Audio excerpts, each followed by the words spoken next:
Hi hello నమస్తే welcome back to our channel Ganga Manu natural life style.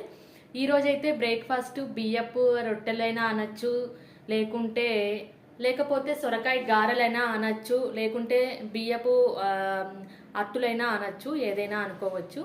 నేనైతే ఈరోజు సొరకాయ తురుము పెట్టుకొని దాంతో అయితే బియ్యపిండి యూజ్ చేసి రొట్టెలాగా పూరీలాగా చేస్తున్నాను. అది ఎలాగో ప్రాసెస్ తెలుసుకుందాము. ఈ వీడియో మీకు నచ్చినట్లయితే ప్లీజ్ ఒక లైక్ చేయండి, షేర్ చేయండి, సబ్స్క్రైబ్ చేయండి ఫ్రెండ్స్. వీడియోస్ అయితే లేట్ అవుతున్నాయి, పాప ఉంది కదా, కొంచెం అడ్జస్ట్ అవ్వాలి, అందుకని చెప్పేసి కొంచెం లేట్గా పెడుతూ ఉన్నాను వీడియోస్. ప్లీజ్ ఎక్స్క్యూజ్ చేయండి. నా వీడియోస్ మీకు నచ్చినట్లయితే ప్లీజ్ సపోర్ట్ చేయండి, లైక్ చేయండి, షేర్ చేయండి, సబ్స్క్రైబ్ చేయండి. ఇప్పుడైతే ప్రాసెస్ ఏంటో తెలుసుకుందామా. బియ్యపు రొట్టెలు ఎలా చేయాలి అనేది చూసేద్దాము.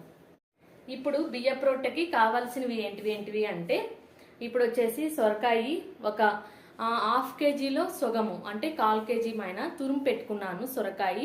అండ్ ఒక క్యారెట్ పెద్దది తురుము పెట్టుకున్నాను. అండ్ ఆనియన్స్, పచ్చిమిర్చి, కొత్తిమీర, కరివేపాకు అంతా ఫైన్ చాప్గా చేసి పెట్టుకున్నాను. అండ్ నానపెట్టుకున్న పెసరబ్యాళ్ళు అండ్ నానపెట్టుకున్న కొన్ని శనగబేడలు. ఇవన్నీ మనం వాటర్ యూజ్ చేయకుండా బియ్య పిండిలో కలిపేసుకుందాము. ఏ విధంగా కలిపేద్దాము అనేది చూసేద్దాం ఇప్పుడైతే గన.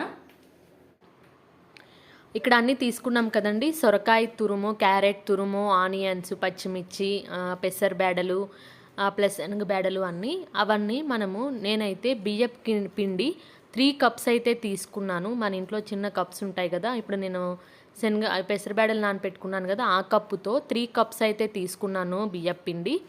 ఆ బియ్యపు పిండితో ఒక 3-4 5-6 పూరీలైనా అవుతాయి, ఒక 3-4 రొట్టెలైనా అవుతాయి, 2 కలిపి చేయొచ్చు అలాగా.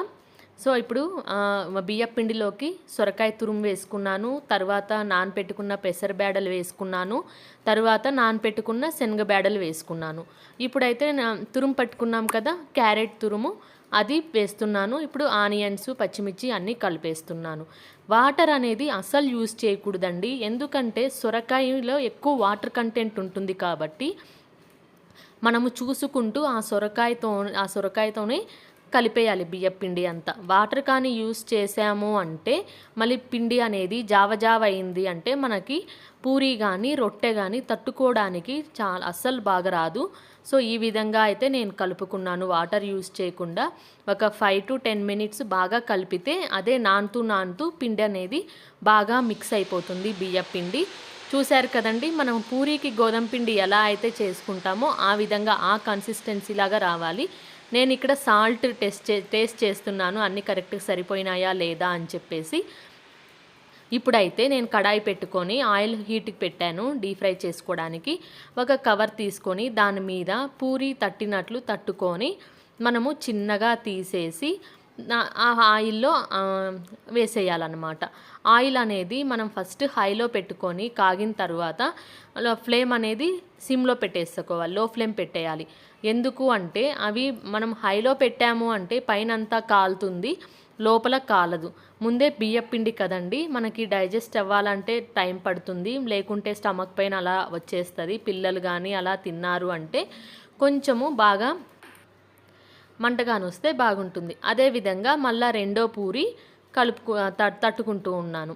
ఆ విధంగా స్లోగా తీసేసి ఆయిల్లో వేసేయాలి.